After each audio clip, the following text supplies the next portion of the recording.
ইসলামের ইতিহাসে হাসান ও হুসাইন রাদিয়াল্লাহু আনহুমা অত্যন্ত গুরুত্বপূর্ণ ও শ্রদ্ধেয় দুটি নাম।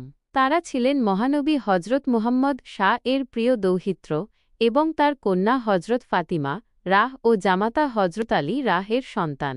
তাদের জীবন ও শাহাদাত ইসলামের ইতিহাসে গভীর প্রভাব ফেলেছিল। এখানে সংক্ষেপে তাদের জীবন কাহিনী তুলে ধরা হল। ১. হজরত ইমাম হাসান ইবনে আলী রাহ। জন্ম: তিনি মদিনায় তৃতীয় হিজরির ১৫ রমজান ৬২৫ খ্রিস্টাব্দ জন্মগ্রহণ করেন। তিনি হজরত আলী রাহ ও হজরত ফাতিমা রাহ এর প্রথম সন্তান ছিলেন। নামকরণ: স্বয়ং রাসূলুল্লাহ শাহ তাঁর নাম হাসান রাখেন। এই নামটি সে সময় আরবে প্রচলিত ছিল না। রাসূলুল্লাহ শাহ এর ভালোবাসা: হজরত মুহাম্মদ শাহ হাসান রাহ ও হোসাইন রাহ কে অত্যন্ত ভালোবাসতেন। তিনি তাদেরকে জান্নাতের দুটি সুগন্ধময় ফুল বলে আখ্যায়িত করেছেন এবং বলেছেন যে হাসান ও হোসাইন রাহ প্রত্যেকেই জান্নাতি যুবকদের সর্দার। খিলাফত: হজরত আলী রাহ এর শাহাদাতের পর হজরত হাসান রাহ মুসলিম উম্মাহর খলিফা নির্বাচিত হন। তবে মুসলিম উম্মাহর মধ্যে বিবাদ এড়াতে এবং রক্তপাত বন্ধ করার জন্য তিনি আমির মুয়াবিয়া রাহ এর সাথে সন্ধি করে খিলাফত ছেড়ে দেন। এটি তার মহান ত্যাগের দৃষ্টান্ত ছিল। মৃত্যু: হজরত হাসান রাহ ৫০ হিজরির ২৮ সফর ৬৭০ খ্রিস্টাব্দ ২০ প্রয়োগে শাহাদাত বরণ করেন। তাকে মদিনার জান্নাতুল বাকি কবরস্থানে দাফন করা হয়। ২. হজরত ইমাম হুসাইন ইবনে আলী রাহ। জন্ম: তিনি ৪ হিজরির ৩ শাবান ৬২৬ খ্রিস্টাব্দ মদিনায় জন্মগ্রহণ করেন। তিনি ছিলেন হজরত আলী রাহ ও হজরত ফাতিমা রাহ এর কনিষ্ঠ পুত্র।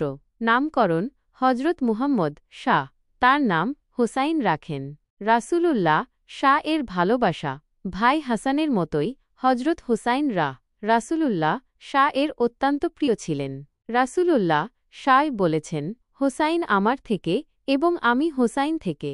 যে ব্যক্তি হোসাইনকে ভালোবাসে আল্লাহ তাআলা তাকে ভালোবাসেন। হোসাইন আমার নাতিদের একজন। কারবালার ঘটনা: ইসলামের ইতিহাসে হজরত হোসাইন রাহ এর শাহাদাত একটি হৃদয়বিদারক ঘটনা যা কারবালার যুদ্ধ নামে পরিচিত। ৬০ হিজরিতে আমির মুয়াবিয়া রাহ এর মৃত্যুর পর তার পুত্র ইয়াজিদ ক্ষমতা গ্রহণ করেন। ইয়াজিদ নিজেকে খলিফা হিসেবে ঘোষণা করেন এবং হজরত হোসাইন রাহ সহ সকলের বাইয়াত আনুগত্যের শপথ দাবি করেন। কিন্তু হজরত হোসাইন রাহ ইয়াজিদের অন্যায় ও স্বৈরাচারী শাসন মেনে নিতে অস্বীকার করেন। কুফার আমন্ত্রণ: কুফার লোকেরা হজরত হোসাইন রাহ কে তাদের কাছে আমন্ত্রণ জানায় এবং প্রতিশ্রুতি দেয় যে তারা তার পাশে থাকবে। এই আমন্ত্রণে সাড়া দিয়ে তিনি তার পরিবার ও অল্প কিছু অনুসারী নিয়ে কুফার উদ্দেশ্যে রওনা হন। কারবালার প্রান্তরে শাহাদাত: ইয়াজিদের সেনারা ফোরাত নদীর তীরে কারবালার প্রান্তরে হজরত হোসাইন রাহ এবং তার সঙ্গীদের পথ অবরোধ করে। ৬৮০ খ্রিস্টাব্দের ১০ মহররম ৬১ হিজরি কারবালার প্রান্তরে ইয়াজিদের বিশাল বাহিনীর সঙ্গে হজরত হোসাইন রাহ এর ক্ষুদ্র দলটির অসম যুদ্ধ হয়। দীর্ঘক্ষণ পানি ও খাদ্য থেকে বঞ্চিত থাকার পর হজরত হোসাইন রাহ তার পরিবার ও সাথীসহ ইয়াজিদ বাহিনীর হাতে নির্মমভাবে শাহাদাত বরণ করেন। এই ঘটনা ইসলামের ইতিহাসে কারবালার ট্র্যাজেডিয়া নামে পরিচিত এবং মুসলিম বিশ্বে এটি গভীর শোক ও শ্রদ্ধার সাথে স্মরণ করা হয়। হজরত হাসান ও হোসাইন রাহ তাদের ত্যাগ, ধৈর্য এবং সত্য ও ন্যায়ের পক্ষে অবস্থান নেওয়ার জন্য চিরস্মরণীয় হয়ে আছেন। তাদের জীবন ইসলামের আদর্শ ও মূল্যবোধের এক উজ্জ্বল দৃষ্টান্ত। ফেরাউন: ইতিহাস ও পরিণতি। ফেরাউন কোনো একজন ব্যক্তির নাম নয়, এটি প্রাচীন মিশরের রাজাদের উপাধি ছিল, যেমন বাদশাহ বা সম্রাট। মিশরের অসংখ্য ফেরাউন ছিলেন, কিন্তু ধর্মীয় গ্রন্থগুলোতে, বিশেষ করে ইসলাম ও ইহুদি ধর্মে, যে ফেরাউনের কথা বারবার উল্লেখ করা হয়েছে তিনি ছিলেন হজরত মুসা আহের সময় মিশরের শাসক। তার নাম ছিল দ্বিতীয় রামেসেস দ্বিতীয় অথবা মারনেপ্তা। যদিও এ নিয়ে ঐতিহাসিকদের মধ্যে কিছুটা ভিন্নমত রয়েছে। ফেরাউনের ঔদ্ধত্য ও বিদ্রোহ: ধর্মীয় গ্রন্থ অনুযায়ী মুসা আহের সময়ের ফেরাউন ছিলেন অত্যন্ত অহংকারী ও অত্যাচারী। তিনি নিজেকে এতটাই ক্ষমতাশালী মনে করতেন যে তিনি খোদা দাবি করেছিলেন।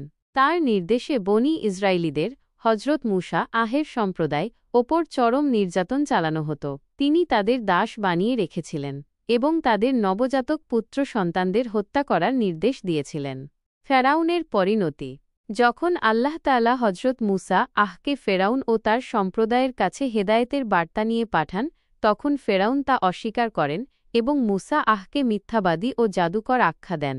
বহু নিদর্শন দেখানোর পরও ফেরাউন ও তার বাহিনী ঈমান আনেনি, বরং মুসা আহ ও তার অনুসারীদের ওপর অত্যাচার বাড়িয়ে দেয়। অবশেষে আল্লাহ তাআলা মুসা আহ ও তার অনুসারীদেরকে মিশর থেকে বেরিয়ে যাওয়ার নির্দেশ দেন। ফেরাউন তার বিশাল বাহিনী নিয়ে তাদের পিছু ধাওয়া করে। যখন তারা লোহিত সাগরের কাছে পৌঁছায়, তখন আল্লাহ তাআলা মুসা আহের নির্দেশে সাগরকে 2 ভাগ করে দেন এবং বনী ইসরায়েলীরা নিরাপদে পার হয়ে যায়। ফেরাউন তার বাহিনী নিয়ে সাগরের বিভক্ত পথে প্রবেশ করতেই আল্লাহ তাআলা সাগরকে আবার একত্রিত করে দেন। ফেরাউন ও তার সমস্ত বাহিনী সাগরে ডুবে মারা যায়। ফেরাউন কি এখনও বেঁচে আছে? না, ফেরাউন বেঁচে নেই। সে লোহিত সাগরে ডুবে মারা গিয়েছিল। তবে আল্লাহ তাআলা কোরআনে বলেছেন যে ফেরাউনের দেহকে সংরক্ষণ করা হবে, যাতে সে পরবর্তী প্রজন্মের জন্য শিক্ষণীয় হয়। কোরআনে সূরা ইউনুসের 92 নম্বর আয়াতে বলা হয়েছে, আজ আমি তোমার দেহকে রক্ষা করব, যাতে তুমি তোমার পরবর্তীকালের লোকদের জন্য নিদর্শন হয়ে থাকো। আর নিঃসন্দেহে বহু মানুষ আমার নিদর্শন সম্পর্কে গাফেল। 10:92 এই আয়াতের বর্ণনা অনুযায়ী ঐতিহাসিকরা বিশ্বাস করেন যে দ্বিতীয় রামসিস বা মারনেফতাহ এর মমিই হল সেই ফেরাউনের দেহ, যা আজও অক্ষত অবস্থায় মিশরের জাদুঘরে সংরক্ষিত আছে। এটি আল্লাহ তাআলার এক অলৌকিক নিদর্শন, যা তার ক্ষমতা ও অহংকারীদের পরিণতির সাক্ষ্য বহন করে। সংক্ষেপে, ফেরাউন তার অহংকার ও বিদ্রোহের কারণে আল্লাহর গজবে পড়েছিল এবং সাগরে ডুবে মারা গিয়েছিল। তবে তার দেহ সংরক্ষিত আছে, যাতে মানুষ তা থেকে শিক্ষা গ্রহণ করতে পারে। ছোট এবং কার্যকর। ভিডিওটি ভালো লাগলে লাইক করুন, আর এমন আরও ভিডিওর জন্য সাবস্ক্রাইব। ইসলামে নামাজ অত্যন্ত গুরুত্বপূর্ণ একটি ইবাদত। এটি আল্লাহ তাআলার প্রতি বান্দার আনুগত্য ও আত্মসমর্পণের একটি বিশেষ মাধ্যম। নামাজ পড়লে দুনিয়া ও আখিরাতে অসংখ্য উপকার ও ফজিলত লাভ করা যায়। সংক্ষেপে কিছু গুরুত্বপূর্ণ বিষয় নিচে উল্লেখ করা হল। আধ্যাত্মিক ও পারলৌকিক উপকারিতা। আল্লাহর সাথে সংযোগ স্থাপন। নামাজ আল্লাহর সাথে বান্দার সরাসরি যোগাযোগের সেতুবন্ধন। এর মাধ্যমে বান্দা আল্লাহর স্মরণ ও প্রার্থনা করে, মানসিক দৃঢ়তা ও ভারসাম্য অর্জন করে। গুনাহ মাফ। নামাজ গুনাহসমূহকে ধুয়ে মুছে পাক সাফ করে দেয়। হাদিসে বলা হয়েছে, 5 ওয়াক্ত সালাত হল এমন একটি নদীর মতো, যেখানে দৈনিক 5 বার গোসল করলে কোনো ময়লা অবশিষ্ট থাকে না। জাহান্নাম থেকে মুক্তি ও জান্নাতের প্রবেশাধিকার। নিয়মিত নামাজ আদায়কারীকে আল্লাহ তাআলা দুনিয়া ও আখিরাতে সাফল্য দান করেন এবং জান্নাতের প্রতিশ্রুতি দিয়েছেন। সফলতা লাভ। পবিত্র কুরআনে বলা হয়েছে, ওইসব মুমিন বান্দারা নিশ্চিত সফলতা লাভ করে ফেলেছে, যারা তাদের সালাতে খুশু-খুজু ও বিনয়াবনত থাকে। সূরা মুমিনুন 1-2। অশ্লীল ও মন্দ কাজ থেকে বিরত থাকা। নামাজ মানুষকে অশ্লীলতা ও পাপাচার থেকে বিরত রাখে। আল্লাহ তাআলা বলেন, নিশ্চয়ই নামাজ অশ্লীল ও অন্যায় কাজ থেকে বিরত রাখে। সূরা আনকাবুত আয়াত 45। আত্মার পবিত্রতা ও পরিচ্ছন্নতা। নামাজ আত্মার জাকাত, পবিত্রতা ও পরিচ্ছন্নতা দান করে। কিয়ামতের দিন হিসাব সহজ হওয়া। কিয়ামতের দিন সর্বপ্রথম নামাজের হিসাব নেওয়া হবে। যদি সঠিকভাবে নামাজ আদায় করা হয়ে থাকে, তবে সে নাজাত পাবে এবং সফলকাম হবে। শারীরিক ও মানসিক উপকারিতা। শারীরিক ভারসাম্য বজায় রাখা। নামাজের বিভিন্ন ভঙ্গিমা, যেমন রুকু, সিজদা, মানুষের দেহের কাঠামোগত ভারসাম্যতা বজায় রাখে এবং স্থূলতা কমাতে সাহায্য করে। ঘাড়ের ব্যায়াম। নামাজ শেষে সালাম ফেরানোর সময় মাথা ও ঘাড় ডান ও বাম দিকে ফেরানো হয়, যা ঘাড়ের উত্তম ব্যায়াম। সময় সচেতনতা ও বিনয়ী হওয়া। নামাজ মানুষকে সময় সম্পর্কে সচেতন করে তোলে এবং বিনয়ী হতে শেখায়। অলসতা দূর করা। নামাজ মানুষের অলসতা দূর করে এবং কর্তব্যবোধ শিক্ষা দেয়। সামাজিক উপকারিতা। ঐক্য ও সংহতি বৃদ্ধি। জামাতে নামাজ আদায় বান্দাদেরকে ঐক্যবদ্ধ হতে সাহায্য করে এবং পারস্পরিক সংহতি বৃদ্ধি পায়। নামাজ না পড়ার পরিণতি। ইসলামে ইচ্ছাকৃতভাবে ফরজ নামাজ না পড়া কবিরা গুনাহ বা বড় পাপ। নামাজ না পড়লে শুধু পরকালেই নয়, দুনিয়ার জীবনেও অশান্তি, হতাশা, অভাব, অনটন, দুঃখ, কষ্ট নেমে আসে।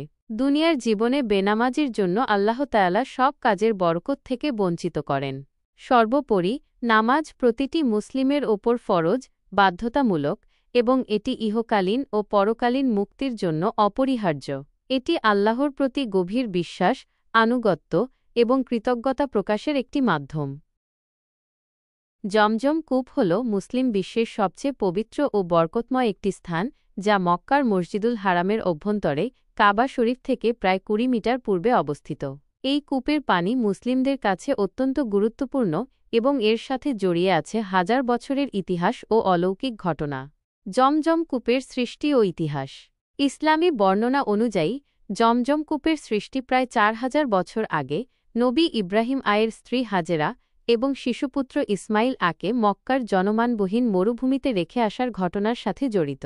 ইব্রাহিম আল্লাহর নির্দেশে তাঁদের সেখানে রেখে আসার পর হাজেরা ও ইসমাইল আয়ের খাবার ও পানি ফুরিয়ে যায়। ইসমাইল পানির পিপাসায় ছটফট করতে থাকলে হাজেরা পানির খোঁজে সাফা ও মারওয়া পাহাড়ের মধ্যে ৭ বার ছোটাছুটি করেন। কোথাও পানি না পেয়ে যখন তিনি ইসমাইল আয়ের কাছে ফিরে আসেন, তখন অলৌকিকভাবে দেখেন যে ইসমাইল আয়ের পায়ের আঘাতে মাটি ফেটে পানির ধারা বেরিয়ে আসছে। হাজেরা তখন এই পানিকে জমজম অর্থাৎ থেমে যাও বলে থামানোর চেষ্টা করেন, আর তখন থেকেই এর নাম হয় জমজম। পরবর্তীতে নবী মুহাম্মদ এর দাদা আব্দুল মুত্তালিব স্বপ্নে আদেশ পেয়ে এই কূপটি পুনরায় খনন করেন, যা কালের বিবর্তনে বন্ধ হয়ে গিয়েছিল। তখন থেকে এই কূপের যত্ন নেওয়া হয় এবং এটি মুসলিমদের জন্য একটি পবিত্র স্থানে পরিণত হয়। জমজম কূপের গুরুত্ব ও বৈশিষ্ট্য। জমজম কূপের পানি মুসলিমদের কাছে অত্যন্ত পবিত্র ও বরকতময়। এর গুরুত্বের বেশ কিছু কারণ রয়েছে। ঐতিহাসিক ও ধর্মীয় তাৎপর্য। এটি আল্লাহর এক বিশেষ নিদর্শন, যা নবী ইব্রাহিম ও ইসমাইল এর পরীক্ষার সাথে জড়িত। হজ ও উমরাহ পালনকারীরা তাওয়াফের পর ও সাইর আগে জমজমের পানি পান করেন। হাদিসে বর্ণিত ফজিলত। নবী মুহাম্মদ জমজমের পানিকে পৃথিবীর শ্রেষ্ঠ পানি হিসেবে আখ্যায়িত করেছেন। তিনি বলেছেন, জমজম পৃথিবীর শ্রেষ্ঠ পানি। এতে রয়েছে খাদ্য ও রোগ থেকে মুক্তি। ইমাম তাবারানী আল মুজামুল কাবির। রাসূল নিজেও জমজমের পানি পান করতেন এবং সাহাবাদেরও পান করতে উৎসাহিত করতেন। অলৌকিক বৈশিষ্ট্য। জমজমের পানি হাজার হাজার বছর ধরে অবিরাম প্রবাহিত হচ্ছে, অথচ এর স্বাদ, গন্ধ বা রঙের কোনো পরিবর্তন হয়নি। এর পানি মাটি থেকে প্রায় 10.6 ফুট নিচে থাকে এবং প্রতি সেকেন্ডে ৮,০০০ লিটার হারে পানি উত্তোলন করা হলেও মাত্র ১১ মিনিটেই পানির স্তর আবার স্বাভাবিক হয়ে যায়। কোনো নদী বা জলাশয়ের সাথে এর যোগসূত্র না থাকলেও এটি কখনো শুকিয়ে যায় না। শারীরিক উপকারিতা। মুসলিমরা বিশ্বাস করেন যে জমজমের পানি পান করলে রোগ ব্যাধি থেকে মুক্তি পাওয়া যায় এবং এটি ক্ষুধা নিবারণ করে। এটি শুধু তৃষ্ণা মেটায় না, বরং শরীরকে সতেজ ও সুস্থ রাখে। বৈজ্ঞানিক তথ্য। আধুনিক বিজ্ঞানও জমজমের পানির কিছু বিশেষত্ব স্বীকার করে। গবেষণায় দেখা গেছে, খনিজ উপাদান। জমজমের পানিতে calcium, magnesium, sodium, fluoride, nitrate এবং সালফেট সহ বেশ কিছু খনিজ উপাদান বিদ্যমান, যা অন্যান্য সাধারণ পানিতে সাধারণত এত বেশি পরিমাণে পাওয়া যায় না। এই খনিজগুলো শরীরের জন্য উপকারী। জীবাণুমুক্ত পানি। এতে ফ্লোরাইডের পরিমাণ বেশি থাকায় কোনো ধরনের জীবাণু বা ছত্রাক জন্মায় না, যা এর বিশুদ্ধতা বজায় রাখে। অনন্য গঠন। জাপানি বিজ্ঞানী মাসারু ইমোটো তার গবেষণায় দেখিয়েছেন যে জমজমের পানির অণুগুলোর গঠন অত্যন্ত সুন্দর ও সুবিন্যস্ত, যা এটিকে অন্যান্য পানির থেকে আলাদা করে। জমজম কূপ কেবল একটি পানির উৎস নয়, এটি মুসলিমদের বিশ্বাস ও সংস্কৃতির এক অবিচ্ছেদ্য অংশ, যা আল্লাহর অসীম কুদরতের নিদর্শন বহন করে, জাতিকে ভালো কাজের দিকে ধাবিত করবে। ভালো মানুষ হওয়ার ইসলামিক বার্তা। আল্লাহর প্রতি বিশ্বাস ও তার স্মরণ। সকল ভালো কাজের মূল ভিত্তি হল আল্লাহর প্রতি অবিচল বিশ্বাস এবং তাকে সর্বদা স্মরণ করা। যখন একজন মানুষ উপলব্ধি করে যে আল্লাহ তাকে দেখছেন এবং তার প্রতিটি কাজের হিসাব নেবেন, তখন সে খারাপ কাজ থেকে বিরত থাকে এবং ভালো কাজের দিকে ঝুঁকে পড়ে। আল্লাহর স্মরণ মানুষকে মানসিক শান্তি দেয় এবং বিপদে ধৈর্য ধরতে শেখায়। সৎ নিয়ত। প্রতিটি কাজের শুরুতেই সৎ নিয়ত থাকা অত্যন্ত জরুরি। ইসলামে বলা হয়েছে সকল কাজ নিয়তের ওপর নির্ভরশীল। বুখারী। যদি কোনো কাজের পেছনে আল্লাহর সন্তুষ্টি অর্জন এবং মানুষের কল্যাণ করার সৎ নিয়ত থাকে, তবে সেই কাজ বরকতময় হয় এবং মানুষকে পরিশুদ্ধ করে। অন্যের প্রতি সহানুভূতি ও দয়া। ইসলাম মানুষকে পরস্পরের প্রতি সহানুভূতিশীল ও দয়ালু হতে শেখায়। রাসূলুল্লাহ বলেছেন, যারা দয়া করে না তাদের প্রতি দয়া করা হয় না। মুসলিম, যখন একজন মানুষ অন্যের দুঃখ কষ্ট অনুভব করে এবং তাদের সাহায্যে এগিয়ে আসে, তখন সমাজে ভালোবাসা ও সম্প্রীতি বৃদ্ধি পায়। প্রতিবেশীর হক, গরিব মিসকিনের পাশে দাঁড়ানো, এমনকি প্রাণীর প্রতিও দয়া দেখানো ইসলামের গুরুত্বপূর্ণ শিক্ষা। সত্যবাদিতা ও সততা, সত্য কথা বলা এবং সকল কাজে সততা বজায় রাখা একজন ভালো মানুষের অন্যতম গুণ। মিথ্যা বলা এবং প্রতারণা করা ইসলামে কঠোরভাবে নিষিদ্ধ। সত্যবাদিতা মানুষকে নির্ভরযোগ্য করে তোলে এবং সমাজে আস্থা তৈরি করে। ধৈর্য ও কৃতজ্ঞতা, জীবনে সুখ দুঃখ আসবেই। সুখে আল্লাহর প্রতি কৃতজ্ঞতা প্রকাশ করা এবং দুঃখে ধৈর্য ধারণ করা একজন মুমিনের বৈশিষ্ট্য। আল্লাহ তাআলা ধৈর্যশীলদের ভালোবাসেন এবং তাদের জন্য উত্তম প্রতিদানের প্রতিশ্রুতি দিয়েছেন।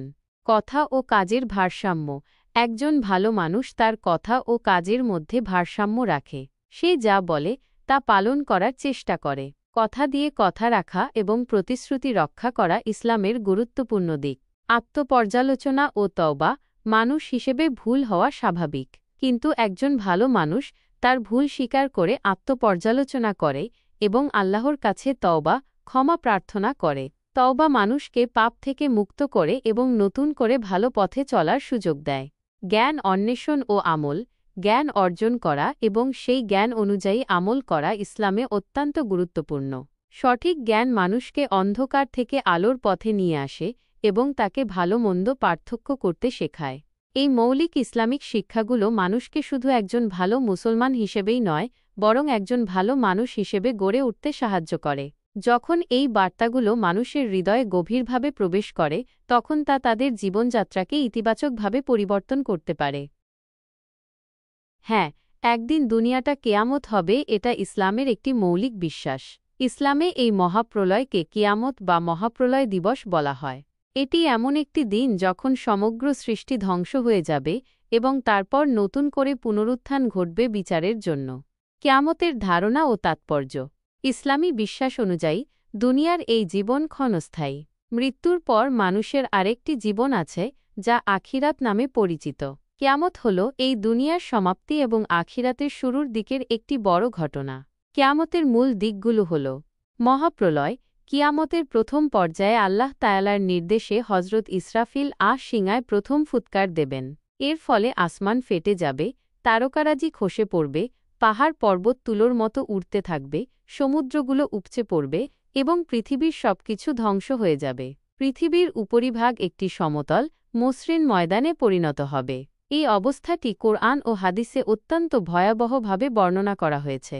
পুনরুত্থান, হাসর নশর, প্রথম ফুৎকারের পর এক দীর্ঘ বিরতি থাকবে, যার সময়কাল একমাত্র আল্লাহই জানেন।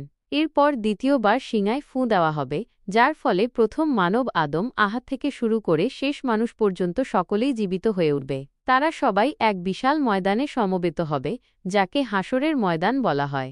সেদিন সবাই উলঙ্গ ও খতনাবিহীন অবস্থায় থাকবে।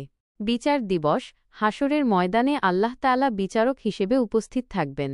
সেদিন প্রতিটি মানুষের দুনিয়ার জীবনের প্রতিটি ভালো মন্দ কাজের পুঙ্খানুপুঙ্খ হিসাব নেওয়া হবে। কারো কোনো আমল গোপন থাকবে না। মানুষের আমলনামা তাদের হাতে দেওয়া হবে, নেককারদের ডান হাতে এবং বদকারদের বাম হাতে। সেদিন কোনো আত্মীয় স্বজন বা সন্তান সন্ততি কারো কোনো কাজে আসবে না।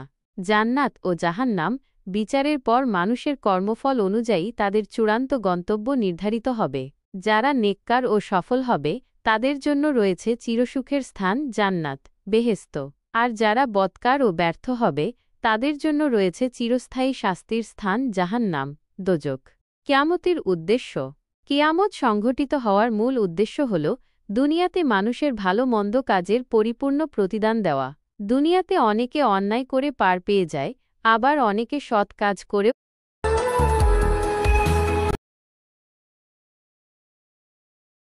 কষ্ট ভোগ করে। কিয়ামতের দিন আল্লাহ তাআলা পূর্ণ ন্যায়বিচার প্রতিষ্ঠা করবেন এবং প্রত্যেকের প্রাপ্য বুঝিয়ে দেবেন। এটি মানুষের জন্য একটি সতর্ক বার্তা যে দুনিয়ার জীবন খেলার মাঠ নয়, বরং এটি একটি পরীক্ষার জায়গা।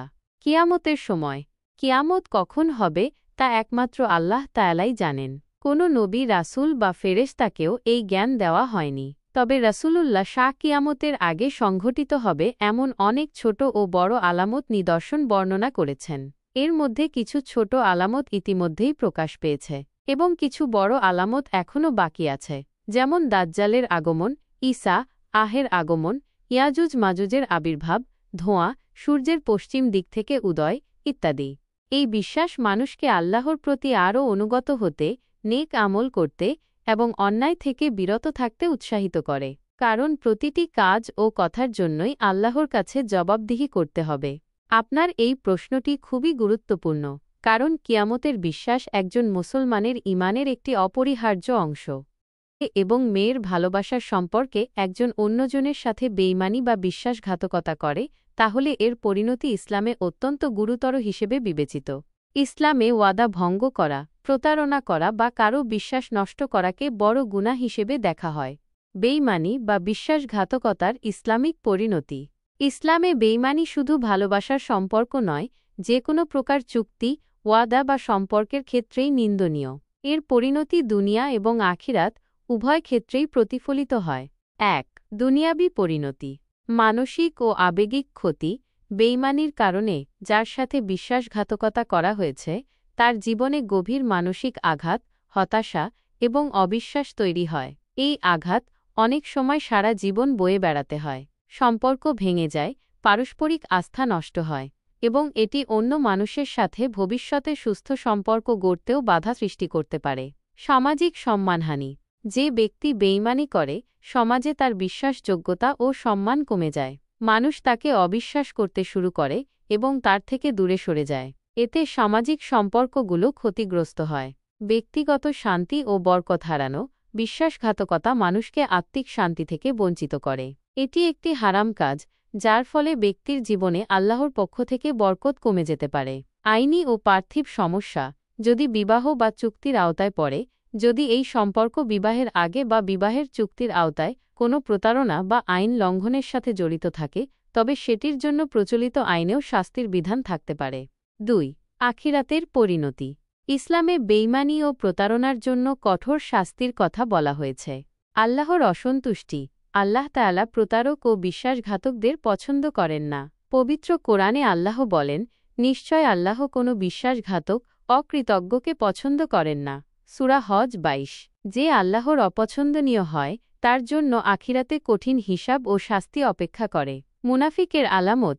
রাসূলুল্লাহ বলেছেন, মুনাফিকের কপট ব্যক্তির ৩টি আলামত রয়েছে।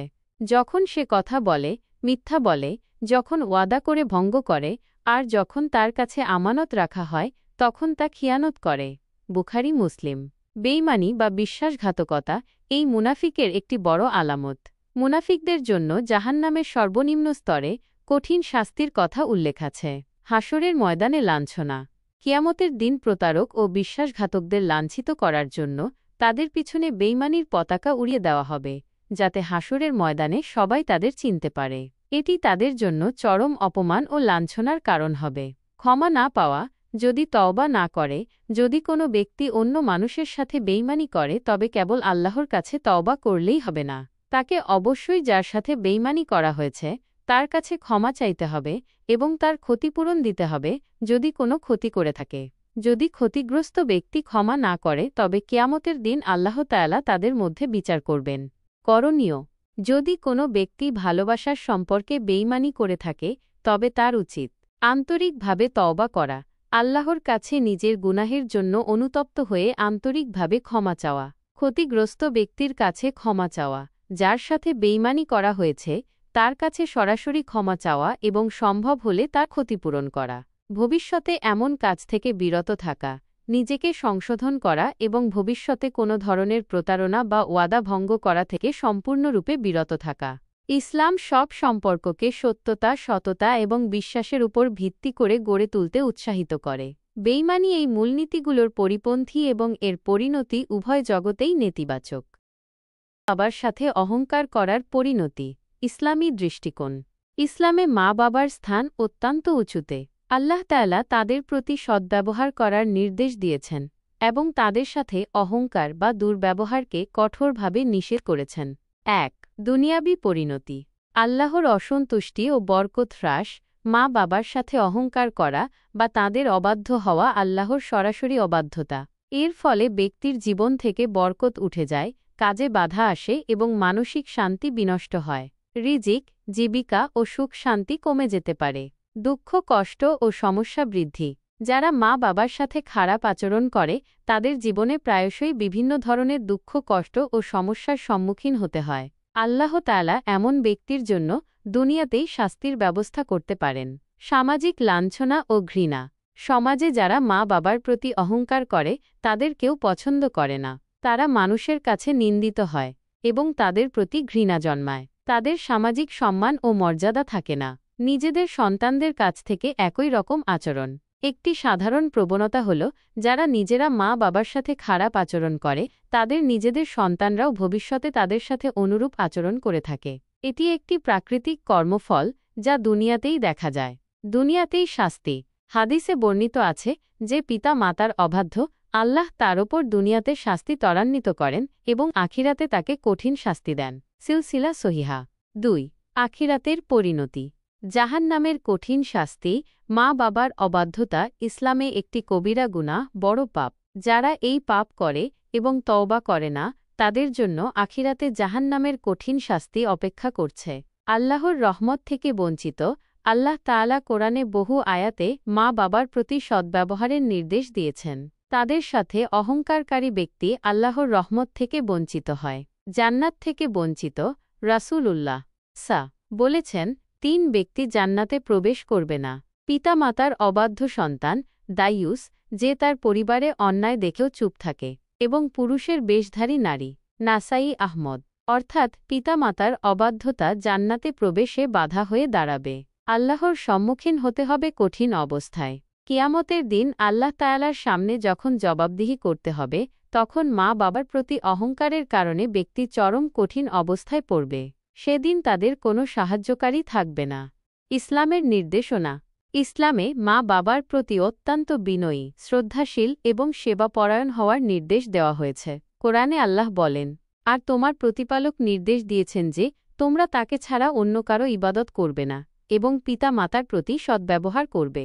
যদি তাদের একজন অথবা উভয়েই তোমার কাছে বার্ধক্যে পৌঁছে যায় তবে তাদের উফ বলো না এবং তাদের ধমক দিও না, বরং তাদের সাথে সম্মানজনক কথা বলো। আর তাদের প্রতি বিনয়ের ডানা অবনত করো দয়া সহকারে এবং বলো, হে আমার প্রতিপালক, তাদের প্রতি দয়া করো যেমন তারা আমাকে শৈশবে লালন পালন করেছেন। সূরা বনী ইসরাইল 23-24। এই আয়াতগুলোতে মা বাবার প্রতি সর্বোচ্চ সম্মান, দয়া ও বিনয় প্রদর্শনের নির্দেশ দেওয়া হয়েছে। তাদের প্রতি সামান্যতম অহংকার বা অবজ্ঞা প্রদর্শনেও নিষেধ করা হয়েছে। অতএব মা বাবার সাথে অহংকার করা একটি চরম অকৃতজ্ঞতা এবং আল্লাহর নির্দেশের সুস্পষ্ট লঙ্ঘন, যার পরিণতি দুনিয়া ও আখিরাত উভয় স্থানেই অত্যন্ত ভয়াবহ। জাদু করার শাস্তি ও পরিণতি। ইসলামী দৃষ্টিকোণ। ইসলামে জাদু, যা সিহর নামে পরিচিত, তা কুফরি কাজ এবং আল্লাহর সাথে শিরক করার সমতুল্য। এটি শয়তানের কাজ এবং এর মাধ্যমে শয়তান ও জিনের সাহায্য নেওয়া হয়। ১. দুনিয়াবী পরিণতি। ইসলামী শরীয়তের বিধান। যদি ইসলামী শাসন বিদ্যমান থাকে, ইসলামী শরীয়ত অনুযায়ী জাদু করা একটি অত্যন্ত গুরুতর অপরাধ। যদি প্রমাণিত হয় যে কেউ জাদু করেছে এবং এর মাধ্যমে কারো ক্ষতি হয়েছে, তবে ইসলামী রাষ্ট্রে জাদুকরের জন্য কঠোর শাস্তির বিধান রয়েছে। অনেক ইসলামী ফকিহ আইনজ্ঞ এই মত দিয়েছেন যে জাদুকরের শাস্তি হল মৃত্যুদণ্ড, কারণ এটি কুফরির শামিল এবং সমাজে বিশৃঙ্খলা সৃষ্টি করে। হাদিসে এসেছে, রাসূলুল্লাহ বলেছেন, জাদুকরের শাস্তি তরবারি দ্বারা তার মাথা উড়িয়ে দেওয়া। তিরমিজি হাসান। অর্থাৎ শিরকের শাস্তি, আল্লাহর গজব ও বরকত হারানো। জাদুকরের জীবন থেকে আল্লাহ তাআলার রহমত ও বরকত উঠে যায়, তার রিজিক, শান্তি ও স্বস্তি নষ্ট হয়। সামাজিক ঘৃণা ও বর্জন। সমাজে জাদুকরকে অত্যন্ত ঘৃণার চোখে দেখা হয় এবং মানুষ তাকে এড়িয়ে চলে। তার কোনো সামাজিক মর্যাদা থাকে না। মানসিক ও আত্মিক যন্ত্রণা। জাদুকরী নিজের জীবনেও মানসিক অশান্তি ও আত্মিক যন্ত্রণায় ভোগে। সে শয়তানের অনুসারী হওয়ার কারণে কখনো প্রকৃত শান্তি পায় না। নিজে ক্ষতির সম্মুখীন হওয়া। অনেক সময় জাদুকারীর জাদু তার নিজের দিকেই ফিরে আসে, অথবা সে নিজেই কোনো ভয়ানক ক্ষতির শিকার হয়। ২. আখিরাতের পরিণতি। জাহান্নামের কঠিনতম শাস্তি। জাদু করা কুফরি এবং শিরকের কাজ। আল্লাহ তাআলা শিরকের গুনাহকে ক্ষমা করেন না, যদি না ব্যক্তি খালেস দিলে তওবা করে। জাদুকরের জন্য আখিরাতে জাহান্নামের কঠিনতম শাস্তি নির্ধারিত রয়েছে। জান্নাত থেকে বঞ্চিত যে ব্যক্তি আল্লাহর সাথে শিরক করে, তার জন্য জান্নাত হারাম হয়ে যায়। কোরআনে আল্লাহ তাআলা বলেন, নিশ্চয় যে আল্লাহর সাথে অংশীদার স্থাপন করে, তার উপর আল্লাহ জান্নাত হারাম করে দিয়েছেন এবং তার ঠিকানা হল জাহান্নাম, আর জালিমদের জন্য কোনো সাহায্যকারী নেই। সূরা আল মায়েদা ৭২। ফেরেশতাদের অভিশাপ। জাদুকারী ব্যক্তি আল্লাহর ফেরেশতাদের অভিশাপের সম্মুখীন হয়। আল্লাহর ক্রোধ ও লানত। জাদুকারী আল্লাহর ক্রোধ ও লানত অভিশাপের শিকার হয়। ইসলামে জাদুর ভয়াবহতা।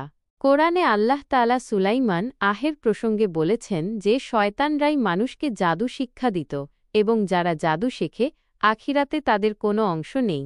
তারা জানত যে এটা জাদু ক্রয় করবে, আখিরাতে তার কোনো অংশ নেই। সূরা আল বাকারা ১০২। এই আয়াত স্পষ্টভাবে বলে দেয় যে জাদুকরদের জন্য আখিরাতে কোনো কল্যাণ নেই। যদি কেউ এমন কোনো অন্যায়ের শিকার হন, তবে তার উচিত আল্লাহর ওপর পূর্ণ ভরসা রাখা, কোরআন ও সুন্নাহর মাধ্যমে সাহায্য চাওয়া এবং অভিজ্ঞ ও বিশ্বস্ত আলেমদের পরামর্শ গ্রহণ করা। জাদুর প্রতিরোধ ও নিরাময়ের জন্য কোরআনের আয়াত, যেমন আয়াতুল কুরসি, সূরা ফালাক, সূরা নাস পাঠ করা এবং আল্লাহর কাছে দুআ করা অত্যন্ত কার্যকরী। ভিডিওটি শেষ করার আগে মনে করে ভিডিওতে একটি লাইক দিন। আপনাদের একটি লাইক আমাকে আরও ভালো কাজ করতে অনুপ্রাণিত করে। আর নিয়মিত আমার ভিডিও পেতে অবশ্যই সাবস্ক্রাইব করে পাশের ঘন্টা আইকনটি টিপে দিন, যাতে কোনো ভিডিও মিস না হয়।